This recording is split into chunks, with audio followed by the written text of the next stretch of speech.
Okay.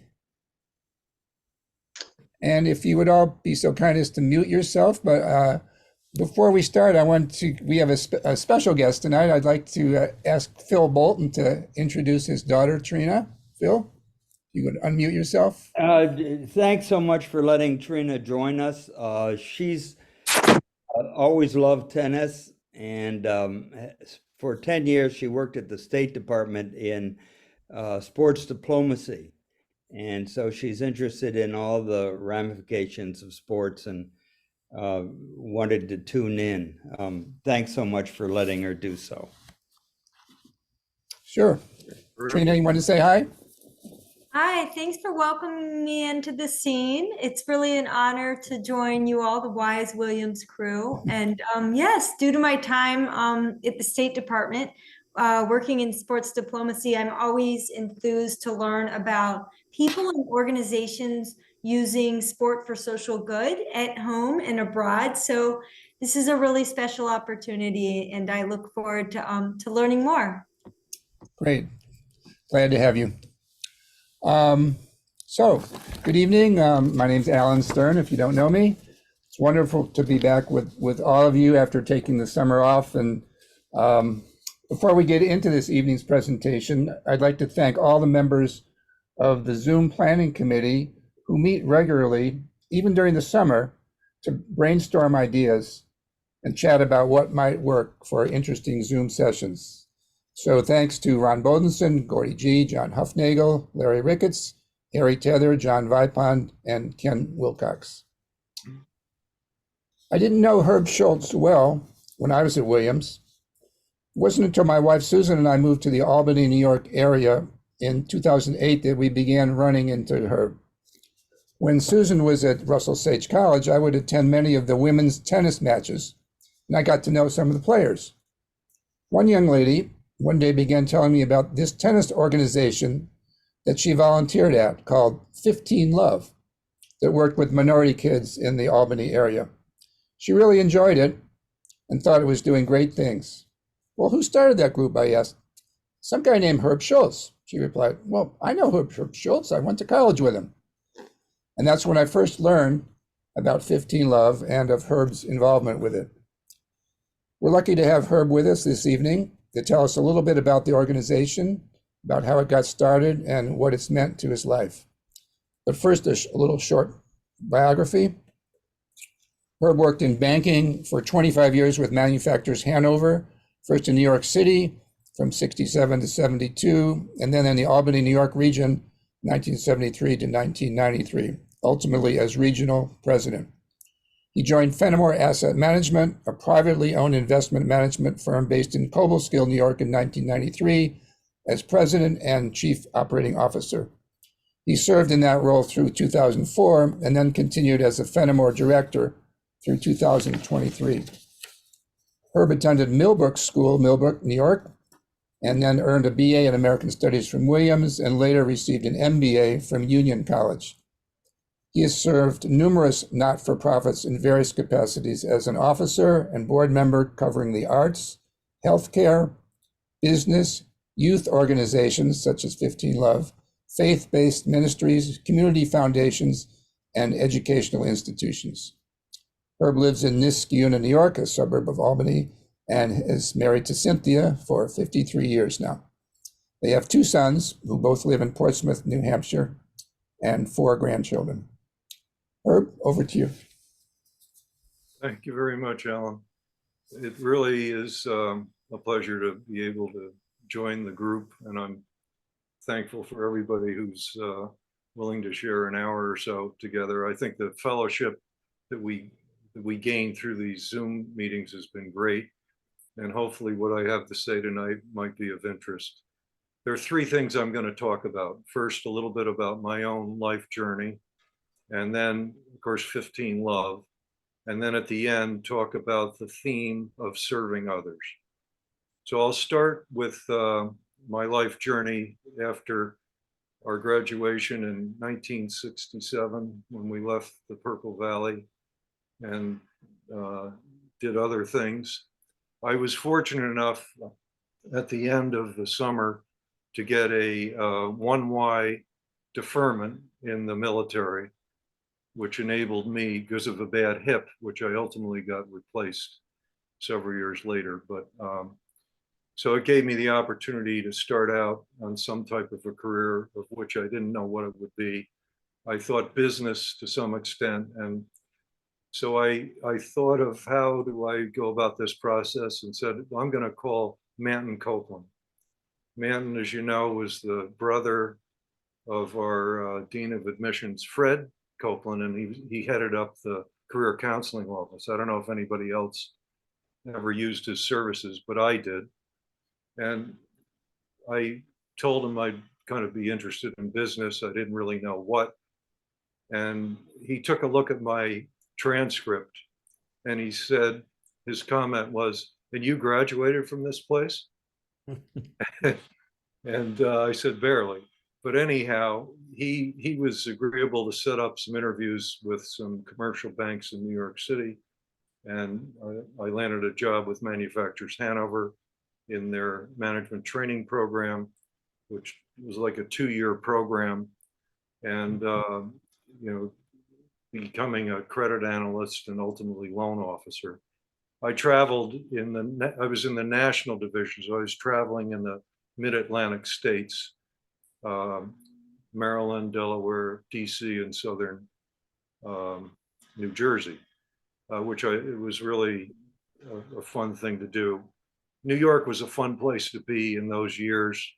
All of the other people in the training program were college graduate, a lot of Ivy Leaguers and other schools as well. And New York at that time, just focusing on sports, it was kind of the heyday. The Mets won the series in '69, the Jets in Super Bowl in '68, and the Knicks were an awesome team, and so forth. Anyhow, I spent a lot of my budget on sporting events. So we became traveling, and our oldest son, I'll start before our son was born. I got married in 1970 to a classmate of Phil Bolton at Milton Academy, Cynthia Russell. We had grown up together at a family place in the Catskills, where both of our families had summer homes. So we knew each other early on, and started dating actually freshman year in college. And we got married in August of 1970. And our first son was born in September of '71. And at that time, we started thinking about, let's move out of the city and find a place to raise a family. I started interviewing with banks in upstate New York and in Connecticut and so forth. But fortuitously, at that time, the New York State banking law changed to allow the New York City banks to move upstate. There were banking districts before that that prohibited bank going outside their district. But nonetheless, it was a new ball game. And I learned that we were looking to buy a bank in Albany. So I raised my hand and said, you know, if you want somebody to go to Albany, I'll go. Unfortunately, that all worked out. And I went up there at the end of '72 and ended up working there upstate for another 20 years. I became president in '81, and then enjoyed that very much. Community banking. We had 8 branches and about 200 million in assets, a wholly owned subsidiary of the Manny Holding Company. Then I got recruited to go to an investment management firm, which Alan mentioned, Fenimore Asset Management in Cobleskill, New York. It's about a 40-minute drive from where I live. Niskayuna, easy drive, no commute hassles, and a pretty drive out the Schoharie Valley. So Fenimore at that time had about 175 million of assets under management. It had begun in 1974. It had been in business for 18 years. But the founder, Tom Putnam, who was an investment analyst, loved that work, still does it, and he's very good at it. he had started a mutual fund 5 years before I came there. And the numbers for the mutual fund were very strong, FAM value fund. And because of the performance, he was invited to be on Wall Street Week with Louis Rukeyser. And this predates CNBC and all the stuff that you have available today. That was the show to watch if you're in the investment business. And the results of that visit and interview with Tom were overwhelming. As I mentioned, we had 175 million after 18 years. In the next 6 months, we brought in $200 million of new assets in our mutual fund, which was exciting, but it was also extremely challenging. We weren't ready for that at all. And we had to hire people, new office space, computer systems, telephone systems, the whole shooting match. I mean, it's an interesting thing when you're in a business that's growing that fast and really aren't prepared for it. But nonetheless, we made it through. And I worked there for 12 years as president, chief operating officer, and then stayed on as a director. And in 2004, when I made the transfer from full-time to part-time, a lot of people would say, well, how do you like retirement? You're retired, right? I said, no, I'm not retired. I'm redeployed. I never would accept the thought of retiring. And that led to my other career, in effect, of working with different not-for-profits, which I've done over many years.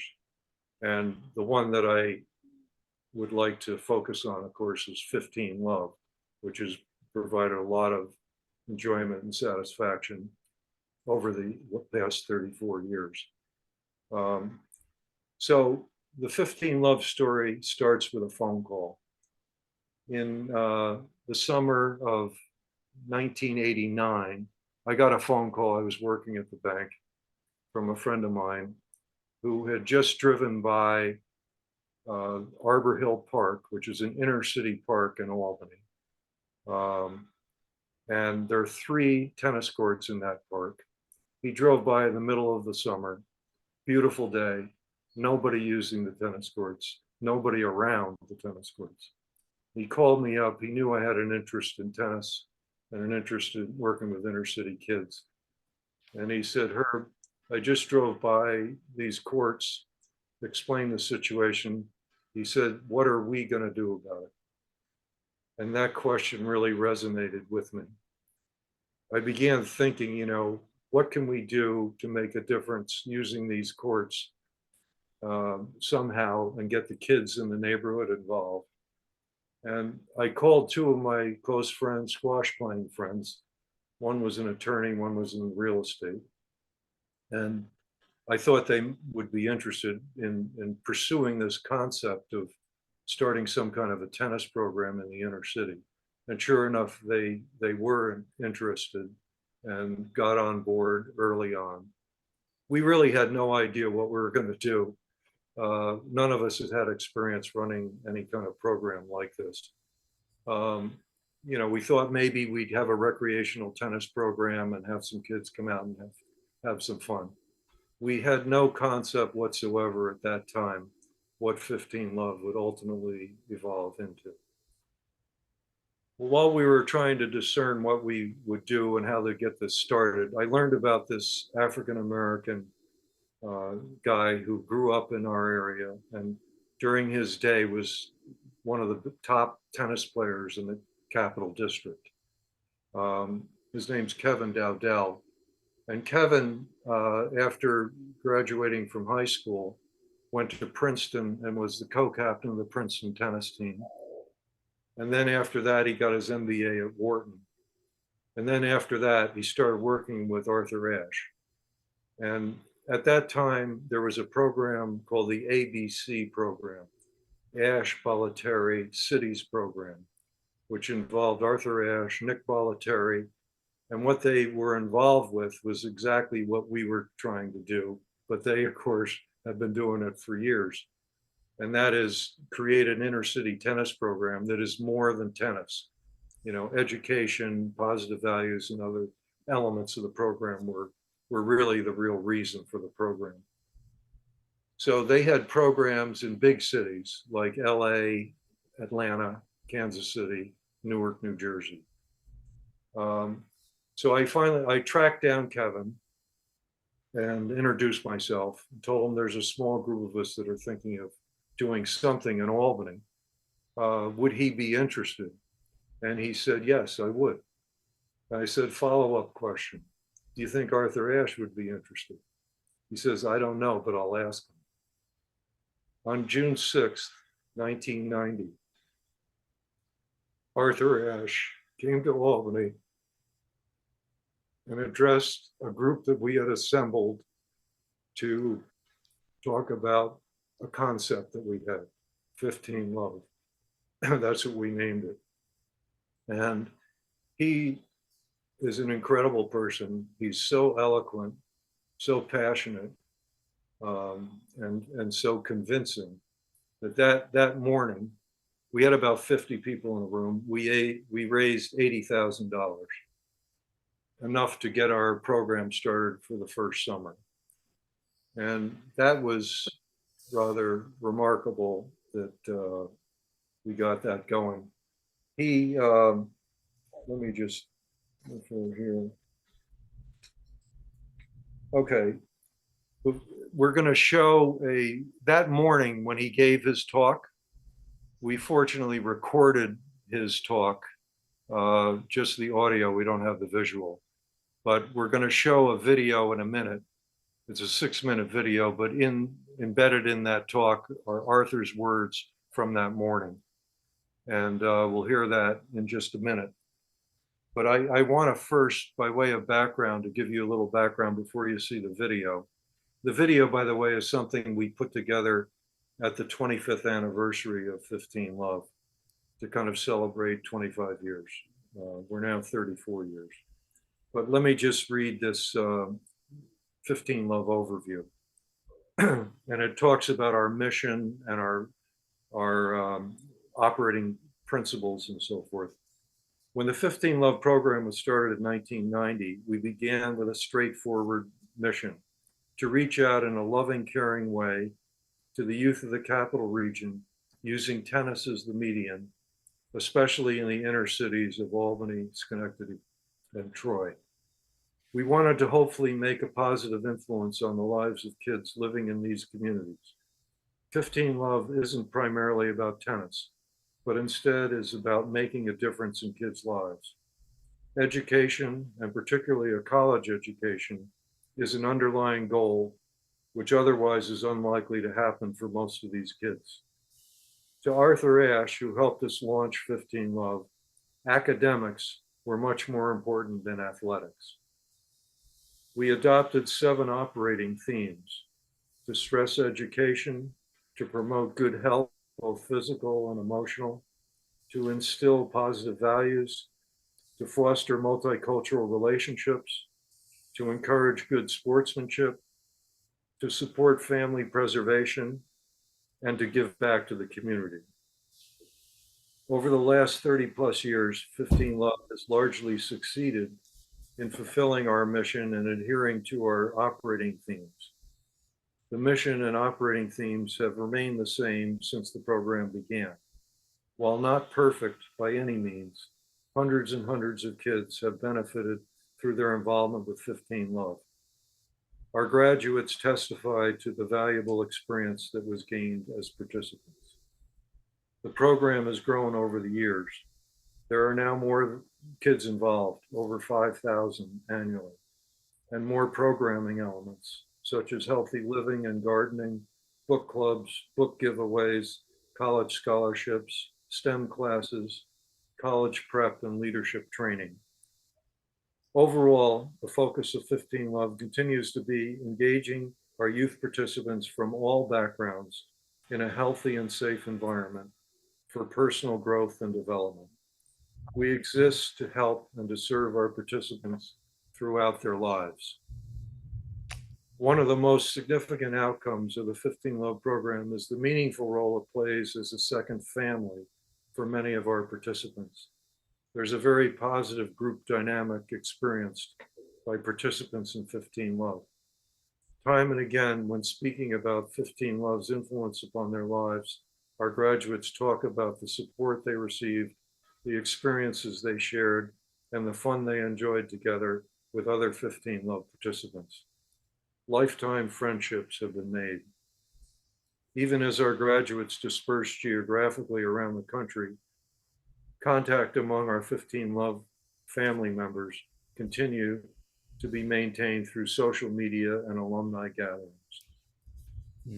We have CPAs, attorneys, doctors, teachers, business people, social workers, as they become productive and caring citizens of the world. I don't want to give a wrong impression that every kid that we touch has this kind of transformation. That's not the case. But to some of them, it is the case. So now we're going to watch the video, Alan. And in the video, it's hard to capture because the audio of Arthur's voice is a little faint, but it comes in right at the beginning. And he talks about, this is the morning of June 6, 1990. He was addressing a group of people who at that time were just learning for the first time about 15 Love as a concept. We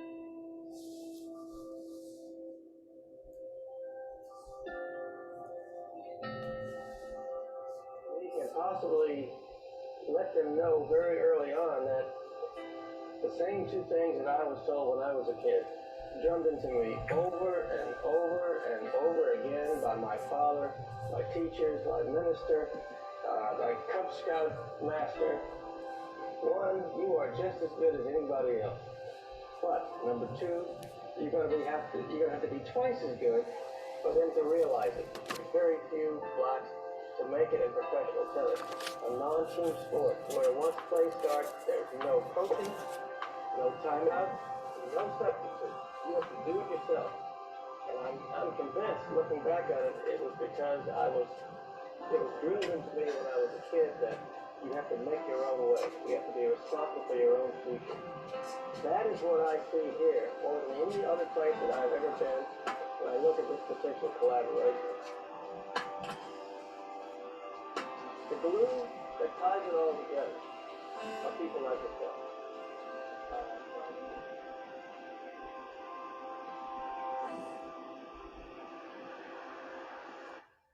Sports are a great metaphor for life, and you can teach a lot about life on the playing field or on the tennis court or whatever. And a coach in a sport, in art-based tennis, can use that sport as a great way to teach life lessons to kids.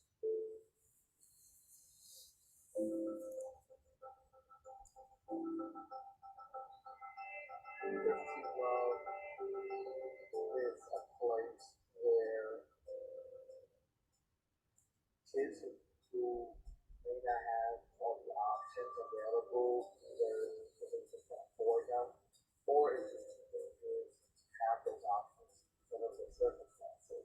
Over experiments on in wonderful ways, finding ways to keep their attention and make sure that education and life skills are really the first thing that is.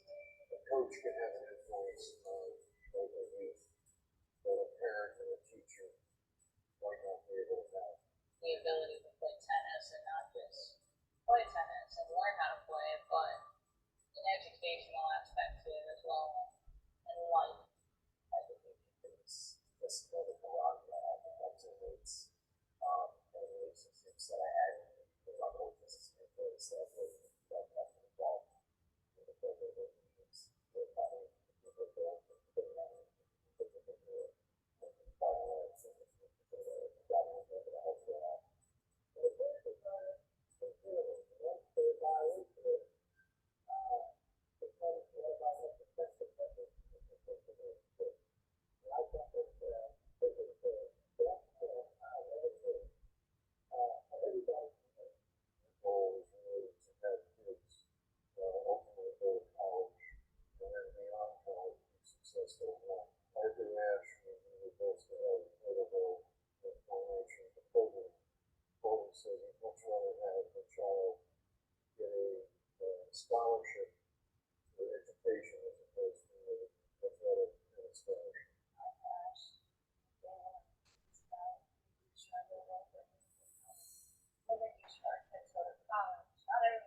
Provided a spring for that sort of help the person more so than I had for the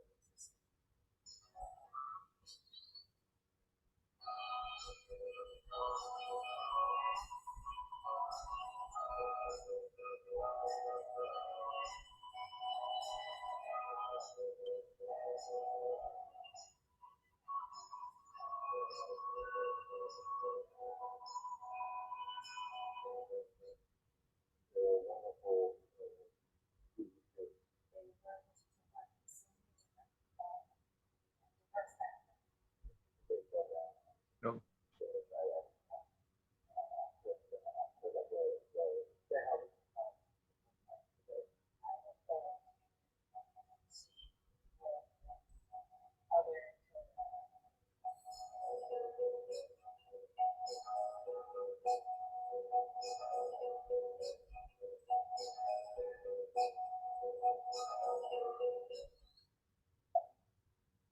Okay, sorry about the audio, which didn't come through very well, but that thing is on our website if you want to take a look at it. Basically, hopefully at least you got a sense of some of the activities that we're involved with. Those three of our participants, Ryan Artis, who went to Albany High, then Union College, got his law degree at Case Western Reserve. Jasmine Horton went to Troy High, went to Siena, and then is a CPA. And then Curtis Farmer, he's younger, he went to SUNY Oneonta and is in the job field now. So anyhow, hopefully you've gotten at least some sense of some of the activities that we were involved with. I'd like to just talk for a minute about our logo, which you see up on the screen. 15 Love, which one of our early board members came up with this idea. First of all, you see love in the middle. That's what the program's all about. So I mentioned our mission is to reach out in a loving, caring way to the youth of the Capital District. So love with the O having the heart emphasizes that. But of course, 15 Love from the tennis perspective is one of the scores that you get after the first point, if you win the first point. And our slogan, Giving Kids the Advantage, has kind of a double, should say, the 15 Love also has the meaning, reaching out in a loving way before the age of 15. The younger you get kids involved, the better. It's really hard if you're getting a kid in high school to have them embrace a lot of the things as opposed to those that have been involved for years. Giving Kids the Advantage, similarly, advantage is part of the tennis scoring, nomenclature, but Giving Kids the Advantage is what it's all about. We're trying to be beneficial and advantageous to the kids who participate. I'll talk just about a couple other things about the organizational structure. On a governance viewpoint, we have a board of directors, of course. Right now we have 17 board members. We try to keep it under 20. You get too big and it's hard for any one person to have significant influence on the group. They can be hesitant to participate. 3 of our directors are alumni who've come through the program. And of course, we have a diversity of age, gender, race, and ethnicity. Financially, we have a budget, annual budget of about $500,000, which in recent years we've been able to raise through charitable donations, contributions, but that wasn't always the case. In the early years, we really struggled to make ends meet. And in any case, we got through those periods thanks to a board that was really dedicated and a community that has supported us from the beginning. We raise about 25% of our budget. We have an annual event, golf and tennis event, which raises about 130,000 net, which is a big part of our fundraising. From those involved with not-for-profits, and you measure not-for-profits and their efficiency, you look at what the relationship between administrative costs and program costs are. And typically 20% is kind of the threshold by which you want to stay under 25% in terms of your administrative costs. And we're at about 11%, 10 or 11%. So it's efficient. Actually, it's probably a little too efficient in that we're probably going to be hiring another administrative person in the next year. We own our own building, but the first 20 years, we moved 5 times, renting different spaces, and then finally bought a building back in 08, 09 when the recession hit, and we got a good buy. We have one of our board members is a astute real estate investor. We have an endowment of $1.5 million, which is a healthy position to be in, 5 times our annual operating budget. We also have a scholarship fund. We give away, they earn it, but to kids that go to college, $1,500 a year in scholarship for each year in college. From a staffing viewpoint, and you can pull up that other shot, Alan, the photo. We have 2 full-time people, executive director and program director. You saw each of them in the video, Amber and Domingo. And we have 4 part-time people, one on marketing, one on education program for college prep program, and one for special events, and then an administrative assistant. But in the summer, mostly in the summer, we have some in the winter, but you see this picture, and included in this picture, we have every year like 18 or 20 instructors who interact with the younger kids. And actually, if you want to boil it down to the essence of 15 Love, it's the relationship that our instructors have with the younger kids. And most of our instructors, 80% of them, have been a participant growing through the program. They ultimately elevate. It's kind of like a campership. You become an intern, then you become a camper, counselor, and so forth. And our instructors, who all end up going to college, have an amazing opportunity to grow their own skill sets, being a positive role model, being an influence on the kids. They do tennis, yes, but really it's more important as how they conduct themselves. Each tennis session is an hour and a half long. It's all free, and we do it year round. The first hour is tennis, but the second half, this half hour that ends each session, is what we call off courts. And the off courts, in the video, there was a picture of kids sitting in a circle with the instructors. That's what happens after their tennis session. They sit down and talk about important topics that the kids, we feel, are important for them to learn about and talk about, like internet safety, healthy living, exercise, diet, their manners and etiquette, anger management, reading, education. There's a whole slew of topics that our instructors lead the discussion on.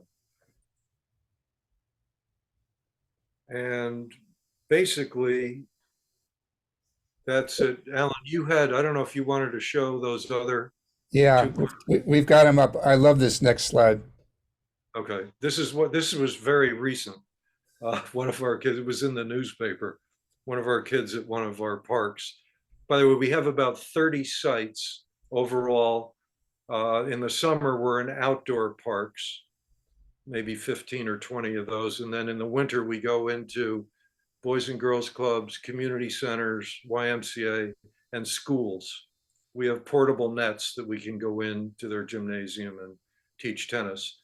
And then we also, for the more advanced kids, we don't have our own indoor courts, but we buy indoor court time so that they can, develop their skills. The older kids play on their high school tennis teams and team tennis and so forth, and our instructors work with them on their tennis skills. Herb, I just So- put the next slide up. Okay. Every year, this is at the US Open this year, just a few weeks ago, the Saturday before the Open, they call it a Kids Day. And we always send a group. I think we sent 25 kids down this year. So they get to play this year on Louis Armstrong Stadium, hit balls on the stadium. You can see that down on the bottom. And then one of our kids was able to do a coin toss for one of the matches where I know Sinner was one of the players. I'm not sure who the other one was. Anyhow, they got a thrill out of that, obviously.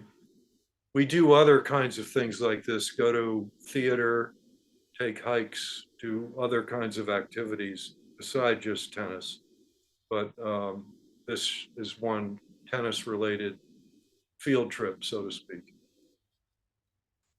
So that pretty much sums up, at least hopefully you get some sense of what the 15 Love program is all about. And I want to conclude by the third part of the presentation, that is serving others, which is something that Arthur believed in. We believe in 15 Love. I'm sure all of you do too. But just to touch base, from my own personal viewpoint, there have been three things that really have encouraged me and given me some direction. First, going to Millbrook School, who some of you may not know about that much, but anyhow, one of the foundational principles of Millbrook School is community service. The school motto is non sibi sed cunctus, which is not for oneself, but for others. So it was a theme that we learned about and actually participated in throughout our years at Millbrook. The second is my faith. And at Millbrook, at Millbrook too, but at Williams, my faith was not a high priority. But over the last 40 plus years, it has become. And in my faith, there are two great commandments. Love the Lord with all your heart, mind, body, and soul, and love your neighbor as yourself. So who's my neighbor? And the story of the Good Samaritan is given, which is the unlikely person who helps someone else.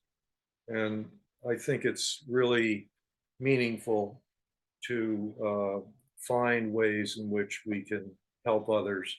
And that leads to the third element of is just participating in not-for-profits. I'm a big believer in not-for-profits, volunteerism, and all the good work that they do.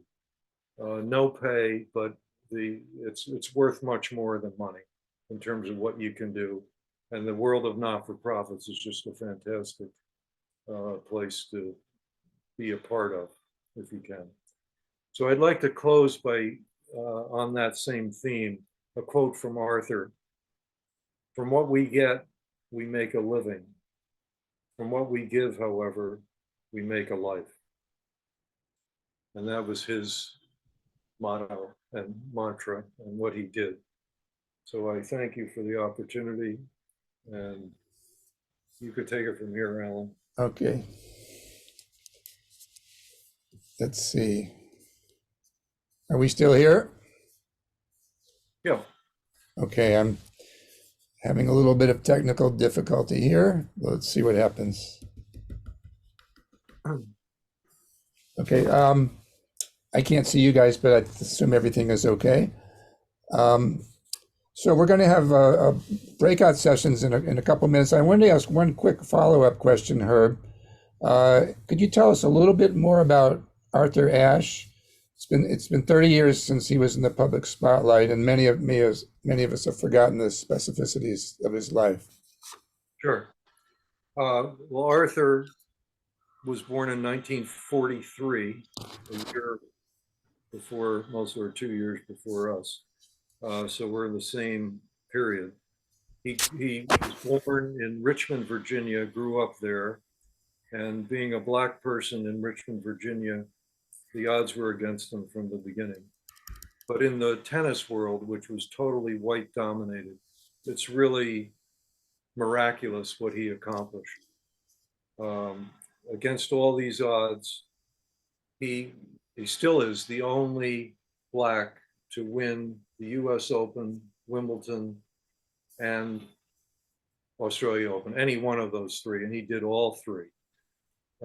He also was NCAA champion, singles and doubles.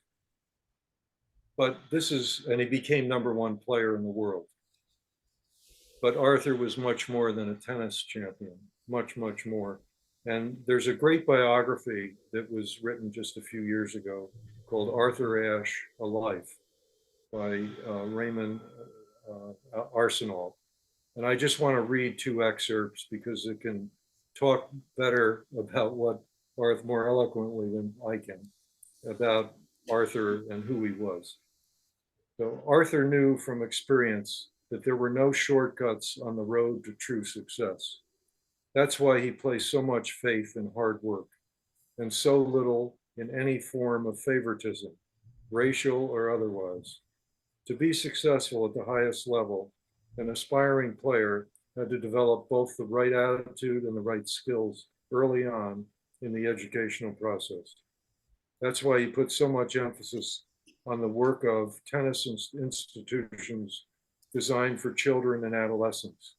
Even when health considerations might have dictated less involvement with kids, he honored all of his commitments to youth organizations. The last 3 years of Arthur's life, he came to Albany, which is remarkable. Of course, we didn't know about the AIDS until the 3rd year, after the 3rd year, actually. And one other element of this biography that I'll just read quickly. He wanted to make a difference in the lives of others. He wanted to be a great and good man, to live a virtuous and productive life, and to have a legacy of independent vision and moral purpose that transcended the world of sports. While tennis was the primary source of his celebrity, the pursuit of greatness on a much larger stage was the force that ultimately propelled his life. That is why he embraced a dizzying array of roles beyond his career as a tennis star: social justice and civil rights activist, athletic administrator, coach, author, historian, teacher, lecturer, philanthropist, entrepreneur, diplomat, public intellectual. He was all of these things and more. So at 15 Love, we feel we have an obligation to do whatever we can to continue his incredible legacy in a meaningful way. That's what it's all about. Great. Thank you so much, Herb. What we're going to do now, we're going to have an opportunity to come back and have ask some more questions for Herb. But first, we want to go to breakout rooms for about 12 minutes or so. And we talked with Herb, John Hufnagel, and I said, well, what would you like your classmates to think about or to talk about when we go to breakout rooms? And they said, well, let's talk about service. What in your life has been an interesting service project or something that you've gotten involved in? How has it changed you? How has it changed others in your family? And let's think about that. Larry Ricketts is going to put us into breakout rooms. We'll go for 12 minutes. We'll get about a 2-minute warning, I think, and we'll come back and have a few more questions for Herb. So Larry, are you there? I am here. I would ask, we started with 37. I think we've lost a few who had to leave. So I don't know what's going to happen when I go to breakout rooms. I usually have 1 or 2 more, so we'll see. And when you get in the breakout rooms, you may be muted, so don't forget to unmute. And Alan, I'm about to do this, so I'm going to remind you to stop the recording. Thanks for the reminder. Completely. Here you go. We're saying, but I hit the wrong button, so I apologize. No problem. No, I don't think I have to say. Well, Bob Olson was talking. Okay, we do have if everybody would stay muted until they want to ask Herb a question, Yep. and you can either raise your hand or use the chat feature, and Alan and I will call on you. But I see Peter Krause has got his hand up quickly, and then Irv's. Thanks, So man. go ahead, Peter. You ask the first question. It's actually a statement. I just wanted to say, Herb, that was wonderful. Thank you so much for your work. And I have to leave right now. So Okay, anyway, thanks, thank you. Peter. It was a great session. Thank you very much. All right, Irv Bond.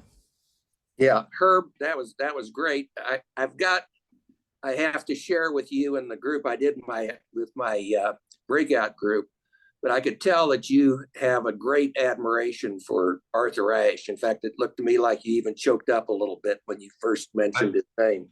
I did. I'll tell you a quick, this will be quick, because I don't want to dominate the time. Quick Arthur Ashe story.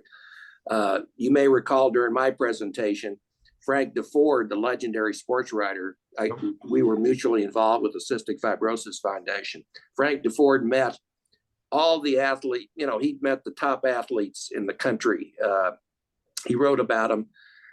He told me that his favorite athlete, in fact, maybe even one of his favorite people, was Arthur Ashe.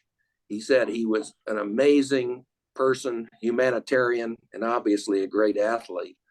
But he said one of his favorite and most memorable events was he flew to South Africa with Arthur Ashe, and that Arthur Ashe was very instrumental in helping South Africa break away from apartheid. And Right. He said he was just an amazing person. In fact, while you were talking, I Googled. It's amazing what you can do when you're really good with this technology like I am. He wrote a book on Arthur Ashe. Frank DeFord wrote, it's called Arthur Ashe, Portrait in Motion. It was one of the books that Frank wrote. So anyway, you were very fortunate to have met him and become involved with him. Yeah, absolutely. I use the term blessed. I mean, it was, I think, just divinely orchestrated how that happened with Arthur and Kevin Dowdell in our area. I mean, what are the chances? Unbelievable. Brian Hickman. Brian, unmute yourself. I did. Herb, I'd be very interested. Sounds like your program after 34 years is really well established in the Troy area. But I'm interested in how you go about recruiting kids. What school do you do it through schools, or is it word of mouth? And how well matched up is the applicant pool to your ability to serve them? Good question.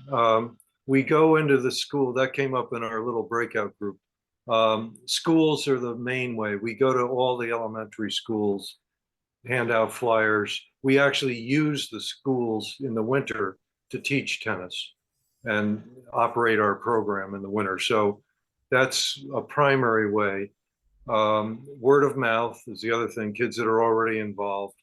And also parents love the program, getting their kids doing meaningful, healthy things, not doing unhealthy things. So parents will also be great advocates for us as well.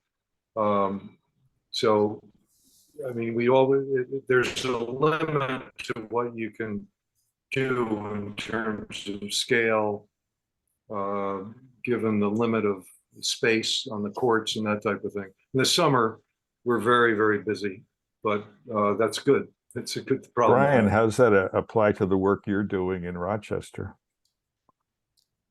Well, as you know, my organization serves, we now have 27 charter schools, and we have had 65,000 visits to our website so far this year. And we generated 15,000 applications for just over 2,000 spots in the charter schools. So we're filling them up, and our focus has shifted now to taking them all, the charter schools, up a level. I mean, saying you're better than the Rochester School District's like saying you can outrun a 2-year-old. So our charter schools are better, but they're not as good as they should be. And we're focused in fact, Rick Ackerley gave me a good steer on the focus on culture and leadership, and it's having a huge impact now. And we've got reading coaches and leadership coaches working in the schools, and we can see the needle move now. So we're the community. Over half of all the parents in Rochester, the kindergartners, applied to a charter school this year. So the community wants it, and I think the politicians are finally catching on that their constituency has left them behind. And so I feel pretty good about what's going on. Great, great. Larry Ricketts, you had your hand up? I do. Herb, many of us have been involved in nonprofits and service type organizations, but I'm very curious, having been involved in a number myself and started a few, at what point did you feel that you could say that you reached a point of it, you were going to be successful, both in terms of people applying, but more importantly, in terms of investors to your program? Good question. We talked about this. To me, the two most important things in any not-for-profit, first is its mission. Is it viable? Is it important? Is it meaningful? And so forth. You have to have a mission that is clear and meaningful, purposeful. And next is the board. You have to have a board that are passionate and committed to make sure that you fulfill the mission. So we always had, our mission has not changed since day one, reaching out in a loving, caring way to the youth of the Capital District and so forth. And we've had good board as well. So we had struggles without question. After Arthur died, we had to run the program ourselves. We had hired the ABC group the first 3 years to run it, and then we had to do it ourselves. That was challenging for several, maybe 4, 5, 6 years. But through it all, we had enough commitment from our board, and we had community support.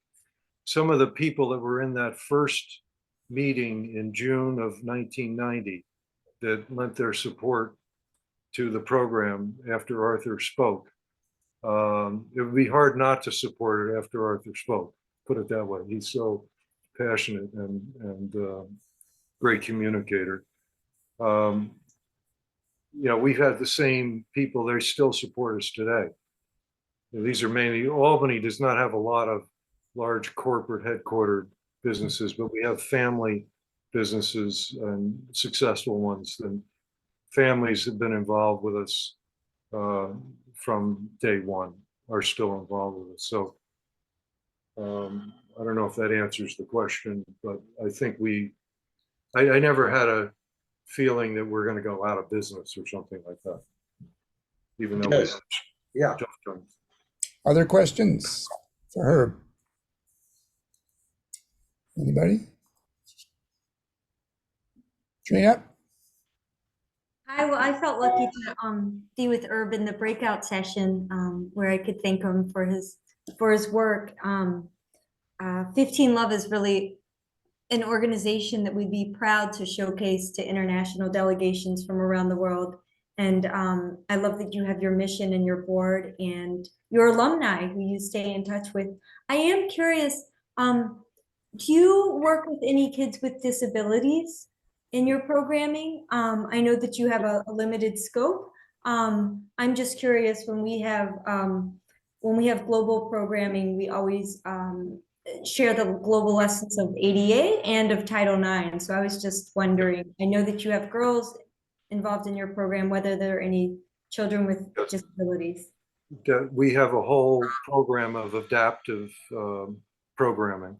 So this summer it blossomed. We've had different students who've come, participants who have come that have had different issues, handicaps, physically, particularly anyhow. But we actually now have an adaptive program. Wheelchair tennis is so hard, big deal. But yeah. I mean, they play at the U.S. Open, and the players are unbelievable. I don't know if you ever watched it, but yeah.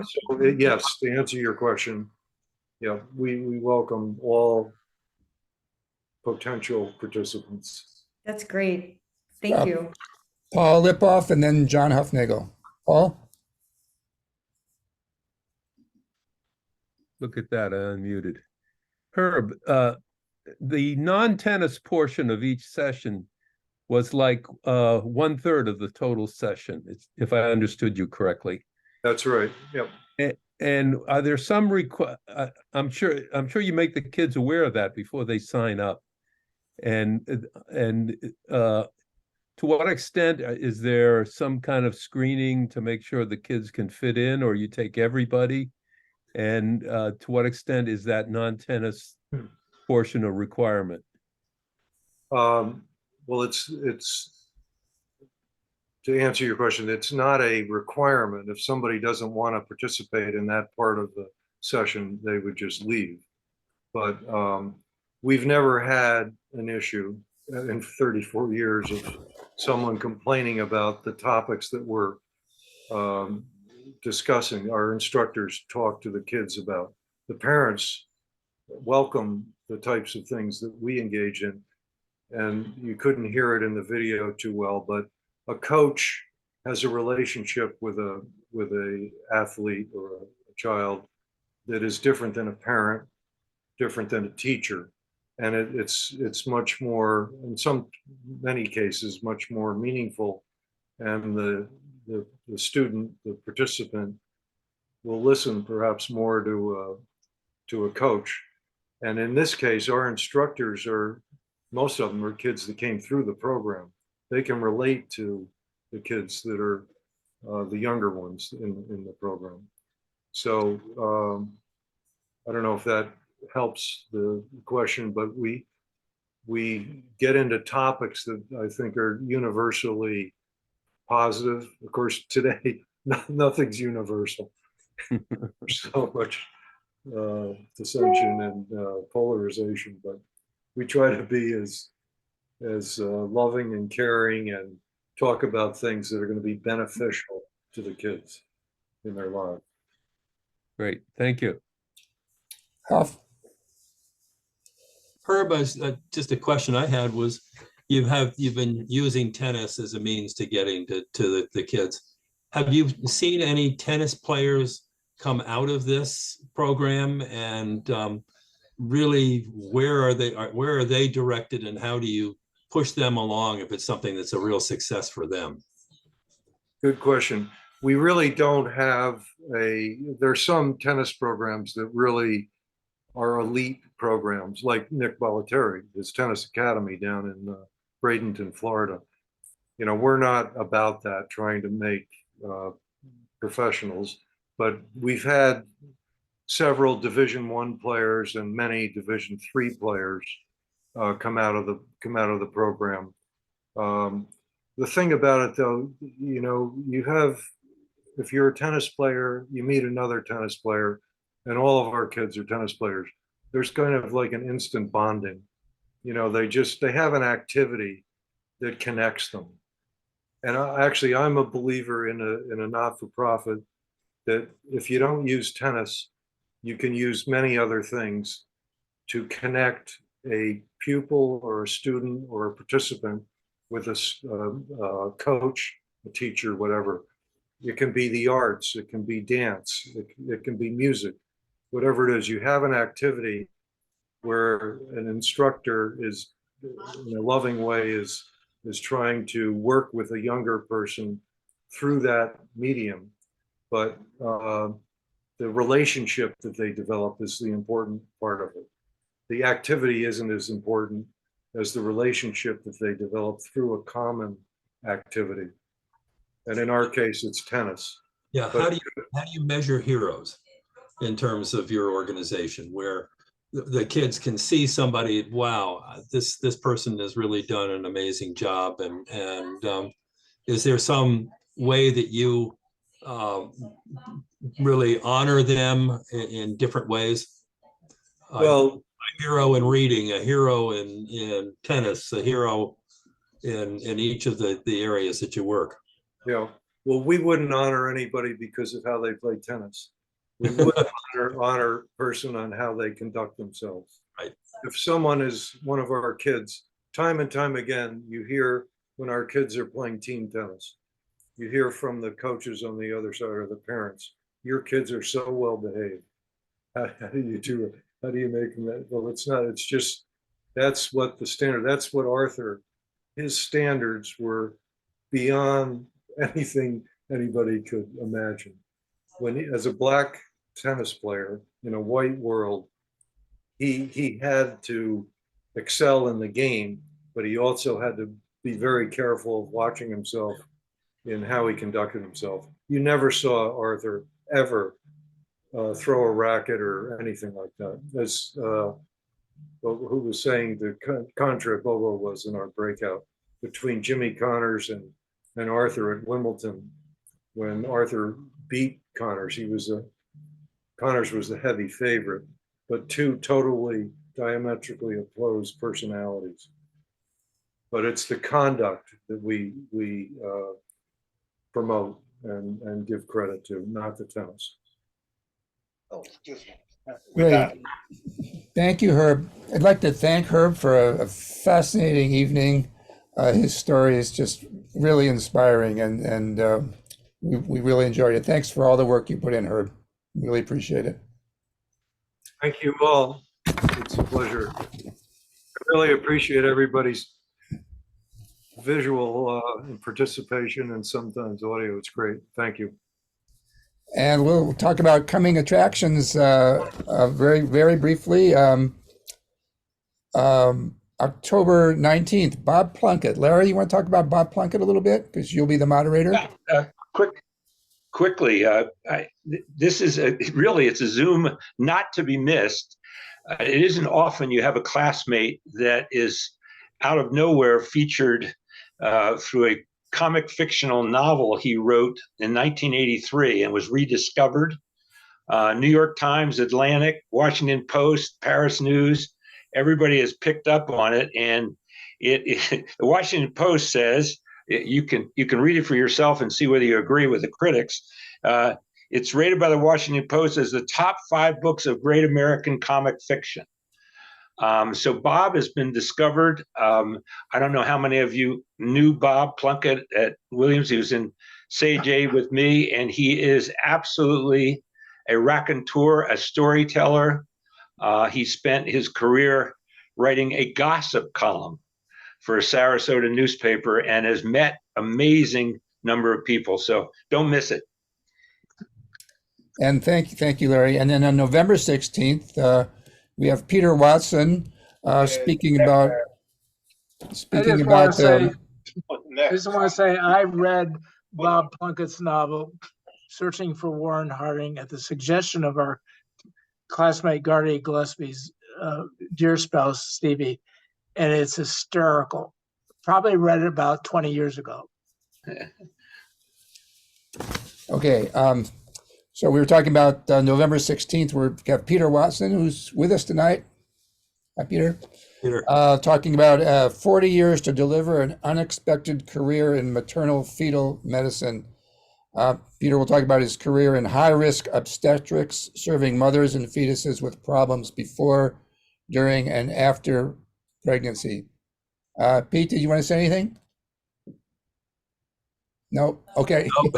Well, I'll say something. Okay. Yeah. Pete. John Huffnagel has been working with him. Because both Alan and I have been talking with Pete, and one of the things that you realize in his career, you know, we're talking so much on a political basis today about obstetrics and all of the different things that are happening in the world of abortion. But I think one of the things that Pete has just brought home and will be bringing home to us is the personal relationship between the family, the wife, what's going to happen when you have a really difficult pregnancy. And it really is a very personal story and a very beautiful story. And I think we're really going to be honored to have Pete talk to us. What an amazing career he's had. It really is going to be fun. And Pete, I don't want to put you on the spot, but I think many of us should invite female friends, spouses, Yes. and others to join. I was We should just have gonna say that, we should Larry. have a crowded screen, Pete. I'd be happy to talk. Yes, of course. Wonderful. So we're looking forward to both of those presentations. With that, it's 8:22 on the East Coast, and it's been wonderful seeing all of you. We will see you over the internet and on October 19th with Bob Plunkett, and I can't wait for that. Good night, everybody. Thanks for being with us. Thanks. Good night, everybody. night. Thanks, Herb. Thank you. Wonderful job. Thanks a lot. Thanks. Good session, everyone.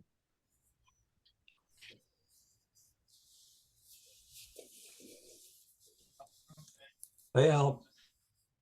Okay, Herb, nice job.